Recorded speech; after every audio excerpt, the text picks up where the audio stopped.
A therapist who works exclusively with teenagers was asked what's the number one thing parents do that makes teens shut down completely. And every single item on her list was something parents consider responsible parenting. Number one, the puberty talk. You planned it, you rehearsed it, you maybe even bought a book with soft colors on the cover. You sit your teen down and begin explaining how their body is changing, and within 11 seconds, they have mentally relocated to another continent. Here's the truth. Your teen already knows the biology. They learned it from school, from friends, from the internet. What they cannot handle is hearing you narrate it back to them like you are hosting a nature documentary about their own body. Research in adolescent development consistently shows that teens experience this talk not as helpful guidance, but as a deeply uncomfortable invasion of their personal experience. They do not avoid you afterward because they are ungrateful. They avoid you because every time they look at you, they relive the moment you said the word puberty out loud while making direct eye contact. Number two, invading their social media world. You follow their Instagram, you scroll their TikTok at midnight trying to decode what any of it means. And then, fatally, you decide to ask questions. You say something you heard online, trying to sound relatable, and your teen looks at you like you just walked into their school cafeteria, wearing their clothes and waving. The moment you try to participate in their digital world without being invited, it registers as a boundary crossing. Research on teen digital behavior confirms that parental intrusion into social media feels deeply violating to teenagers because those spaces represent their identity outside of you. And if you have ever commented on one of their posts with something warm and loving, just know they considered changing their name and moving abroad. Number three, turning a casual name drop into a full interrogation. Your teen mentions someone once, maybe twice.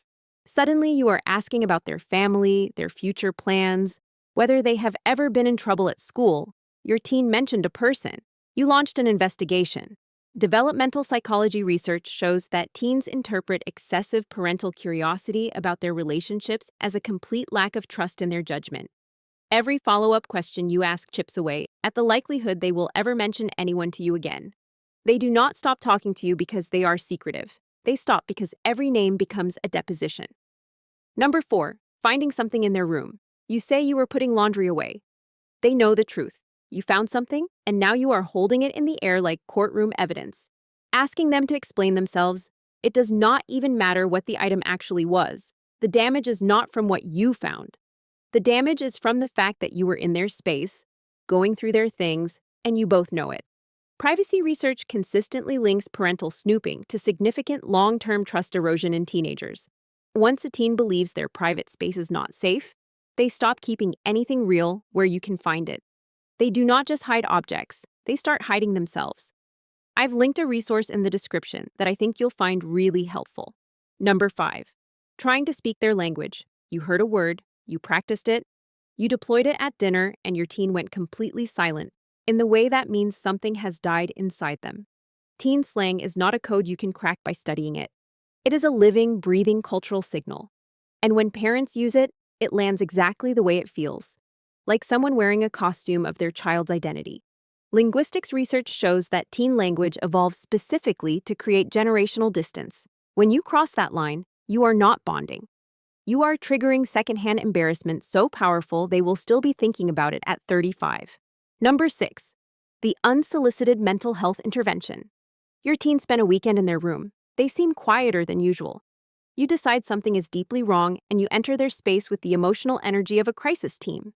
They tell you they are fine. You tell them that is exactly what someone who is not fine would say. They mention they are tired. You interpret fatigue as a symptom. Adolescent psychology research points out clearly that teens who are simply existing in a low-key way and get treated like they are in crisis start to feel misunderstood at a fundamental level. And a teenager who consistently feels misunderstood by their parent does not reach out when something is actually wrong.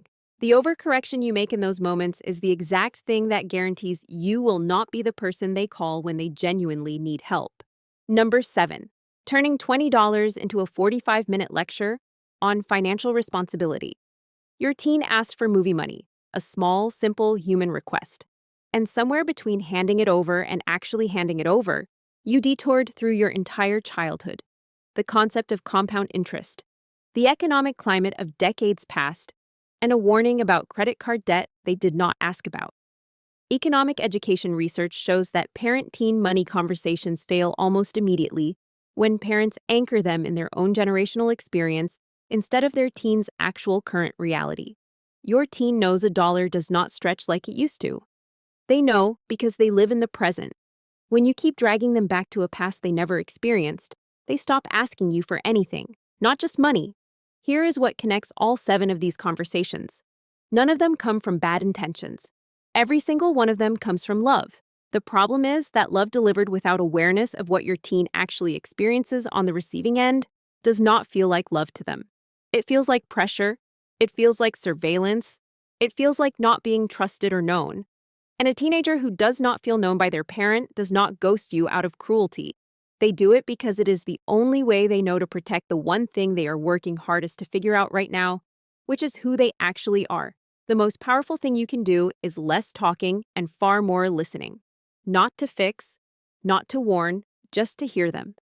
That one shift changes everything. Please subscribe so we can help your family grow together.